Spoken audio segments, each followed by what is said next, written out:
ఎవరైతే మేము కార్యకర్తలకు బలాన్ని చేకూరించి వారి వెంటే ఉన్నామో భవిష్యత్తులో కూడా అంతకి 10 రెట్లు ఉత్సాహంతో మీ వెంటే ఉంటాం.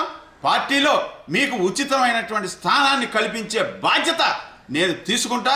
మిమ్మల్ని అందరినీ కూడా ముందుకు తీసుకెళ్ళి మీ అడుగులో అడిగేసి మీకు ధైర్యాన్ని ఇచ్చే బాధ్యత కూడా నేను తీసుకుంటా.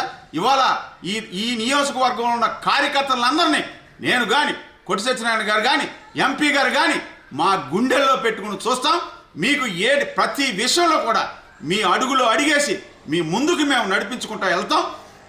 మీకు ఏ విషయంలో అయినా మీ అండగా మేమందరం ఉన్నామని మీ అందరికీ మాతో పాటు ఈ రాష్ట్రంలో ఇవాళ ముఖ్యమంత్రిగా వైఎస్ జగన్మోహన్ రెడ్డి గారు కూడా మీకు అండగా ఉంటారని ఇవాళ ఎన్నైతే ఉత్సాహంతో మీరు ఉరుకులు పెట్టారో అంతకు 10 రెట్ల ఉత్సాహంతో మిమ్మల్ని అందరినీ కూడా అన్ని విషయాల్లో కూడా భవిష్యత్తులో కూడా ప్రయారిటీగా తీసుకుని మీకు అందరం ఎక్కించే బాధ్యత ఆ యొక్క నైతికమైనటువంటి ఈ విలువలతో కూడిన రాజకీయాల్లో మీకు ఉచితమైన స్థానం కల్పించే బాధ్యత మేమందరం తీసుకుంటామని మీ అందరికీ అండదండలుగా ఉంటామని మరొకసారి మీ అందరికీ చేతులెత్తి శిరసు వంచి పాదాభివందనం చేస్తూ మీకు అండగా ఉంటామని మరొకసారి తెలియజేసుకుంటూ సెలవు తీసుకుంటున్నాను. జై హింద్, జై భారత్, జై జగన్.